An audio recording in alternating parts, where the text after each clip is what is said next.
Let's piss some people off.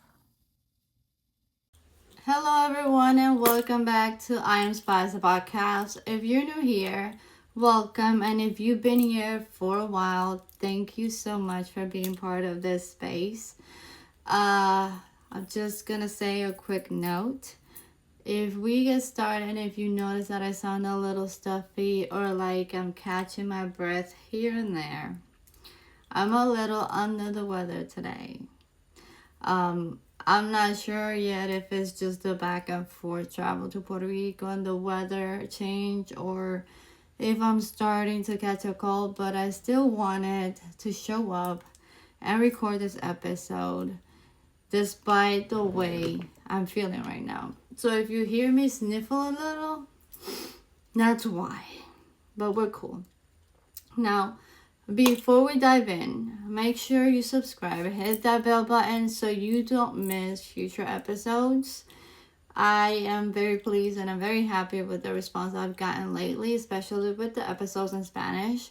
And share with someone, who's been caring too much for too long. Today, we're talking about something that shapes people's entire lives without them even realizing. Some people don't even know this is the way they're living. Today we're going to be talking about survival mode. What is it? How we end up here?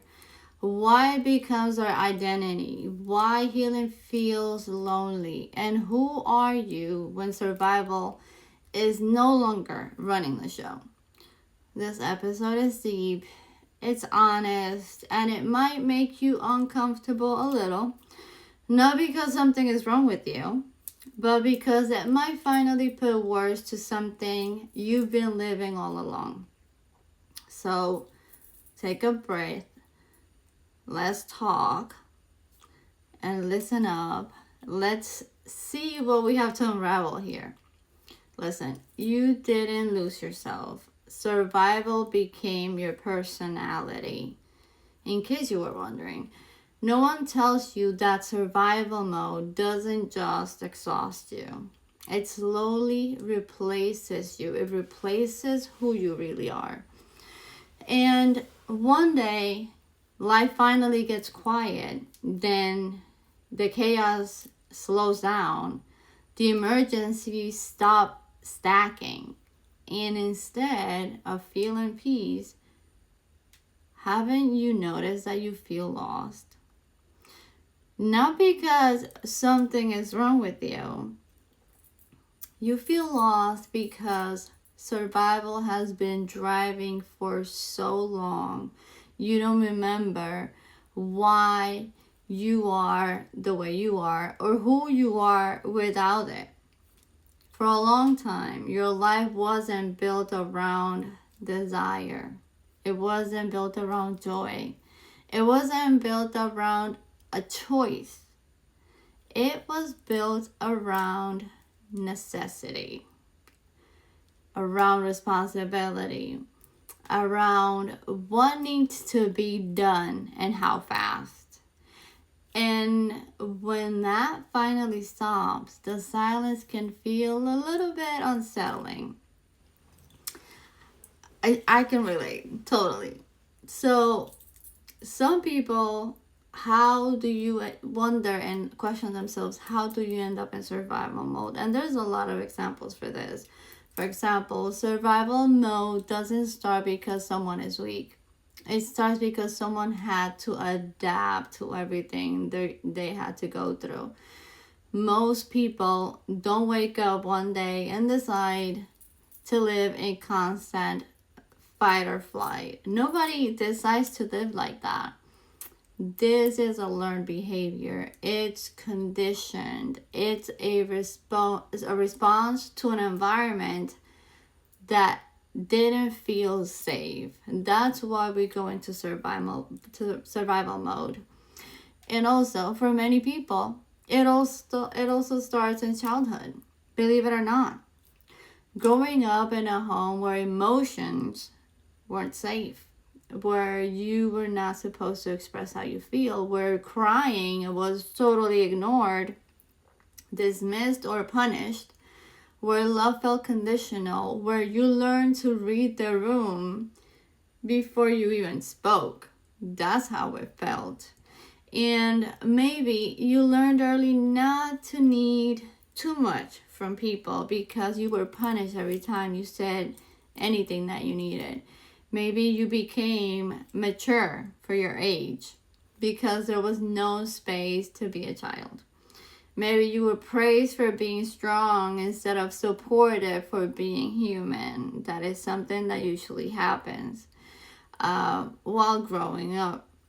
That praise is often where survival mode locks in. That exact same praise. For others, survival mode begins in adulthood. Maybe you have an easy childhood, and then when you're an adult, you become this person. A toxic or emotionally unsafe relationship can turn you into this. A marriage where you were emotionally alone. Single parenting without support. Listen to this. Financial instability where one wrong move could collapse everything. Immigration and starting over from zero. That was me. I came from Puerto Rico, 2017. Maybe a divorce can send you into this state. Health issues, loss, chronic stress, all of this will cause for you to fight or flight. Your nervous system learns one thing, and one thing only: stay alert. That's all it learns when you're going through this. Stay ready. Don't relax. You gotta be in alert mode because you just have to be on this fight or flight situation. And what survival mode actually looks like, it's more common that people actually think and that people give credit to. Most people live on survival mode and they just call it their personality. Survival mode isn't just anxiety or stress.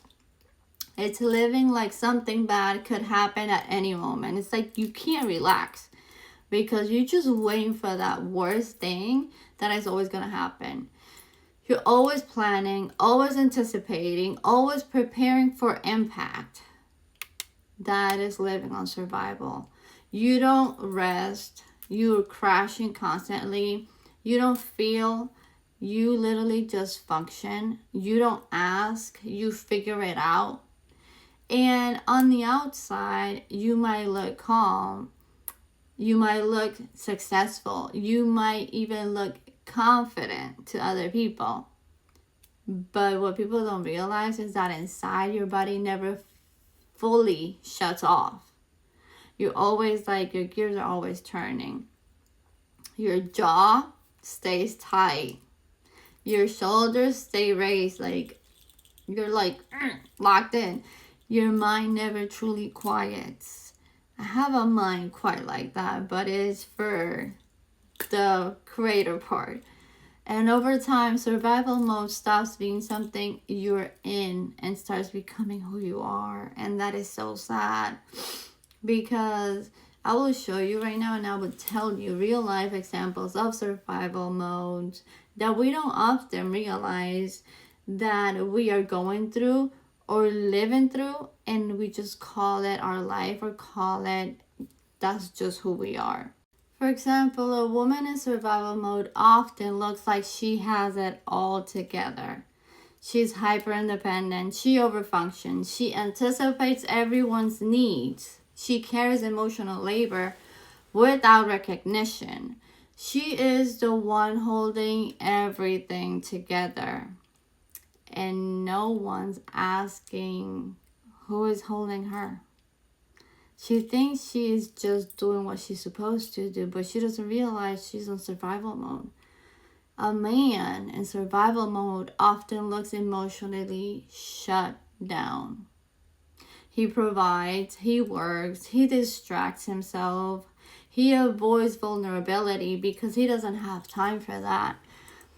But what he doesn't realize is that he's on survival mode. He learned early, very early on, that emotions didn't solve problems. Action did. So survival becomes productivity and control or escape of that state. A single mom, for example, in survival mode lives in constant alert. Whoever has been a single mom and who is a single mom right now knows very much about this. Her nervous system never rests. Her mind never stops. She's always thinking 5 steps ahead because you have to when you're the only provider. She doesn't fall apart because she can't afford to. When you're a single mom, you can't afford to fall apart because you're the one that your kids depend on. Someone struggling financially lives in survival mode even when they smile. And it's so sad because I know exactly what it's like to go through every single one of these scenarios. Every bill carries weight. Every dollar has pressure. Every unexpected expense feels like a threat. Someone in an unhealthy relationship lives in emotional survival. And this is so not cool. Been there too. Always walking on eggshells. Monitoring moods. Let's see how he's going to act today. Suppressing needs. Choosing peace over truth because this person wishes they could say something, but if not, all hell is going to break loose. So, survival doesn't care about your title, your gender, your age. It shows up anywhere. Safety was missing. So, in order for you to get out of survival mode, you need to feel safe. Here are a couple questions that I made and that I love to make to auto-analyze us and see and ask them to yourself as I read them, honestly, to see if you are really living in survival mode. Do I feel guilty when I rest? Do I feel anxious when things are calm or too quiet? Do I equate productivity with worth? Do I struggle to ask for help? Do I feel more alive in chaos than in peace? Do I stay busy to avoid feeling? Do I feel responsible for everyone around me? Do I struggle to relax even when I'm safe? Do I feel uncomfortable being taken care of? These are questions that say a lot about us. And here's a very powerful one. If everything slowed down tomorrow, your complete life, who would I be without my responsibilities? Because you're often letting your responsibilities define who you are. These questions aren't meant to shame you or to make you feel bad. They're meant to help you see what you're going through. And in case you were wondering, you didn't lose yourself. You have not lost yourself. And here's the truth of everything. You didn't lose yourself. You adapted to every single thing that you're going through. And it's okay. It's fine. You didn't disappear. You protected yourself from everything that you thought was going to hurt you or your people. You became who you needed to be to survive what you were in. That is a total normal human response. That version of you was intelligent, resilient, resourceful. You tapped into that because you had to. But don't let that define you. Survival versions aren't meant to lead forever. You're not supposed to get stuck there. It's okay to go through a season and feel like you're living like that, but it's not forever. And then there comes the parts when we're healing, and then healing feels empty and lonely. When survival slows down, grief shows up. That's what nobody talks about. Healing doesn't feel exciting at first. It feels quiet. It feels slow.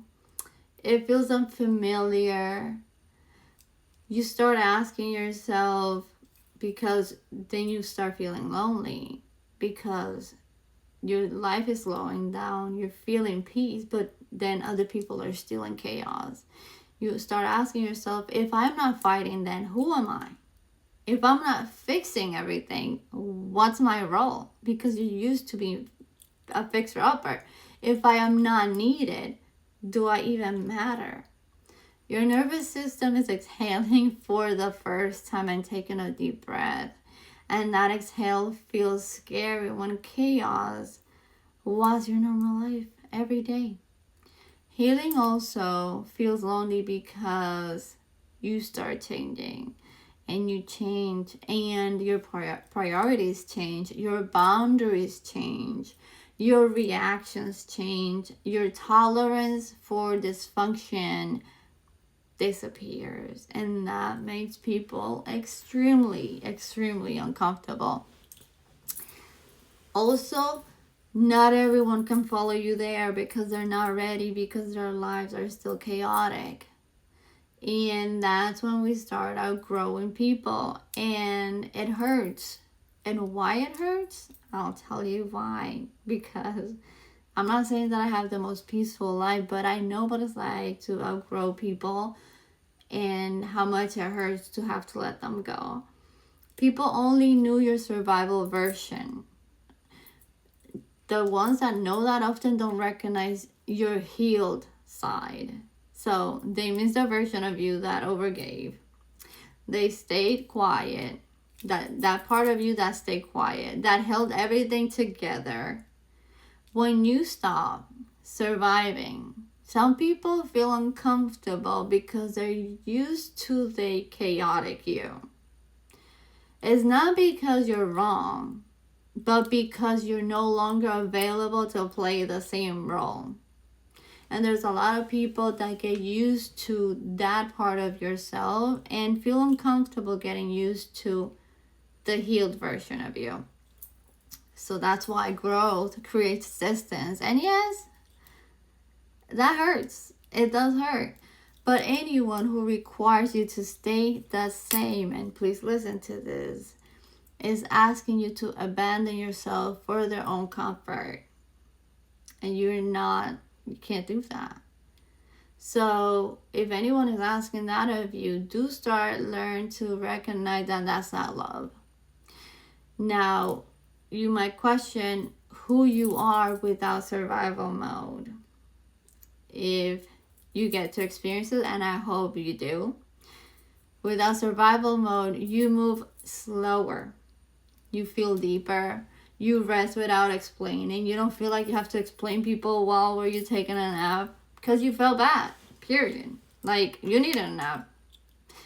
You don't need to explain people. You stop proving people your worth.